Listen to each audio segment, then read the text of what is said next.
Friends, ఈ వీడియోలో మనం మాట్లాడుకుందాం డిఆర్ఎస్ గురించి. ఈ వీడియోలో మనం మాట్లాడుకోబోతున్న డిఆర్ఎస్ అంటే డెసిషన్ రివ్యూ సిస్టమ్ కాదు, ధోని రివ్యూ సిస్టమ్. వీడియోలో ముందుకెళ్తున్నప్పుడు గుర్తుంచేసుకోండి, నేను డిఆర్ఎస్ అంటున్నాను అంటే అది ధోని రివ్యూ సిస్టమే అని. డిఆర్ఎస్ ముందు అంపైర్ డెసిషన్ కూడా పనిచేయదు. Dhoni review system number 1. ఈ డెసిషన్ అయితే ధోని చాలా ధైర్యంగా తీసుకున్నాడు. ఎందుకంటే అంపైర్ కూడా ధోనికి అగెనిస్ట్ గా ఉన్నాడు, బౌలర్ కూడా ఏమీ మాట్లాడట్లేదు. వరల్డ్ కప్ 2011 లో ఇండియాకి ఐర్లాండ్ కి అగెనిస్ట్ గా అవుతున్న మ్యాచ్ అది. ఇందులో యువరాజ్ సింగ్ అయితే బాల్ వేశాడు. ఐర్లాండ్కి చెందిన ఒక బ్యాట్స్మెన్ అయితే బాల్ని మెల్లగా టచ్ చేశాడు. అప్పుడు ధోని వెంటనే అపీల్ చేయడం స్టార్ట్ చేశాడు అవుట్ అని. కానీ అంపైర్ అయితే డిసిషన్ నాట్ అవుట్ ఇచ్చాడు. అందుకే అంపైర్ అయితే కొంచెం సైలెంట్ గా ఉన్నాడు. బాల్ వేసిన యువరాజ్ సింగ్ నుంచి కూడా ఎలాంటి రియాక్షన్ లేదు. దాని తర్వాత థర్డ్ అంపైర్ చెక్ చేస్తే తెలిసింది బ్యాట్స్మెన్ క్లియర్ ఎల్బిడబ్ల్యూ అని. అప్పుడు అంపైర్ కి కూడా తన డెసిషన్ ని మార్చుకోవాల్సి వచ్చింది. ఫైనలీ అంపైర్ అయితే డిక్లేర్ చేసేశాడు అది అవుట్ అని. क्या बात है, धोनी रिव्यू सिस्टम एक बार फिर, ये खिलाड़ी अद्भुत है. Dhoni review system number 2. ఇందులో అయితే ధోని ఒక చిన్న శబ్దాన్ని కూడా క్యాచ్ చేసేశాడు. చూడండి, అప్పుడు ఏమైందంటే మిచెల్ వేసిన బాల్ ని సూర్య కొంచెం టచ్ చేద్దాం అనుకుంటాడు. కానీ ఆ బాల్ మిస్ అయిపోతుంది. ధోని వెంటనే ఆ బాల్ ని క్యాచ్ పట్టి అవుట్ అని అంటాడు. కానీ అంపైర్ ఈ బాల్ ని వైడ్ అని అంటాడు.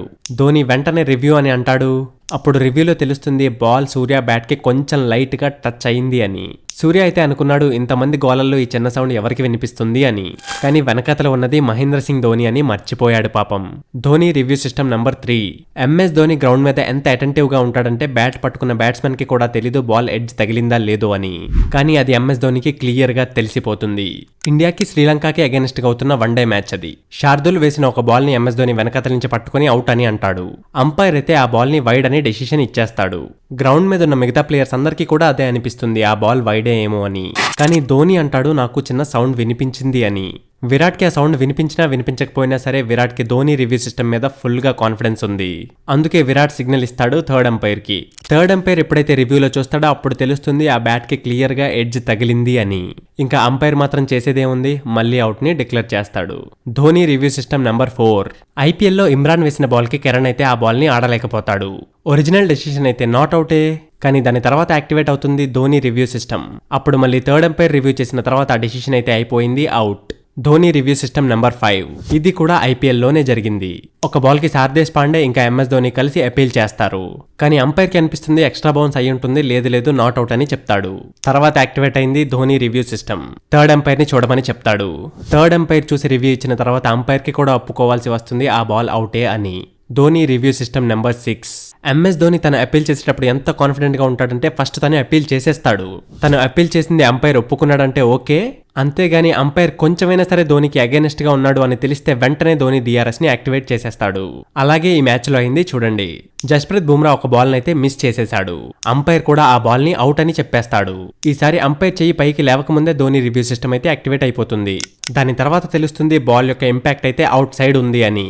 అప్పుడు తర్వాత అంపైర్ కి కూడా ధోని యొక్క డెసిషన్ ని రెస్పెక్ట్ చేసి నాట్ అవుట్ అయితే డిక్లేర్ చేయాల్సి వచ్చింది. Dhoni review system number 7. Cricket లో మూమెంట్ కొంచెం హీట్ గా ఉందనుకోండి, ధోని అయితే అంపైర్ నే చూస్తూ ఉంటాడు. నేను అపీల్ చేసిన అపీల్ కి అగెనిస్ట్ గా వెళ్లి చూడు, అప్పుడు చూపిస్తా నేనేంటో అన్నట్టు. క్రిస్ వాక్స్ వేసిన వైడ్ యార్కర్ బాల్ ని యువరాజ్ సింగ్ అయితే కొడదాం అనుకుంటాడు 4. కానీ బట్లర్ ఆ బాల్ ని క్యాచ్ చేసేసి అవుట్ అని అపీల్ చేస్తాడు. అంపైర్ కూడా చెయ్యిని మెల్లగా ఇలా అవుట్ అని పైకెత్తుతున్నాడు. వెంటనే యాక్టివేట్ అయిపోయింది ధోని రివ్యూ సిస్టమ్. తర్వాత థర్డ్ అంపైర్ రివ్యూలో చెక్ చేసినప్పుడు తెలిసింది బాల్ బ్యాట్ కి తగిలిన తర్వాత ఒక బౌన్స్ కూడా అయ్యింది అని. సో ఫైనలీ అంపైర్ కి కూడా పాపం మళ్ళీ అది నాట్ అవుట్ అని డిక్లేర్ చేయాల్సి వస్తుంది. ఒకసారి ఇవే మాటలు మీరు కొంతమంది ఎక్స్పర్ట్స్ నోటిలోంచి కూడా వినండి. వీళ్ళు చెప్తున్నారు ధోని ఒకవేళ అవుట్ ఇచ్చాడంటే ఇంకా అంపైర్ మాత్రం ఏం చేస్తాడు అని. ఎందుకంటే ధోని ఎప్పుడు చీట్ చేయడు కాబట్టి ధోని అపీల్ చేశాడంటే అది ఖచ్చితంగా రాంగ్ డెసిషన్ అయి ఉంటుంది. అందుకే మీరు అబ్జర్వ్ చేసినట్టయితే చాలా మ్యాచ్ల్లో కొన్నిసార్లు అంపైర్సే ధోని యొక్క డెసిషన్ కోసం చూస్తూ ఉంటారు.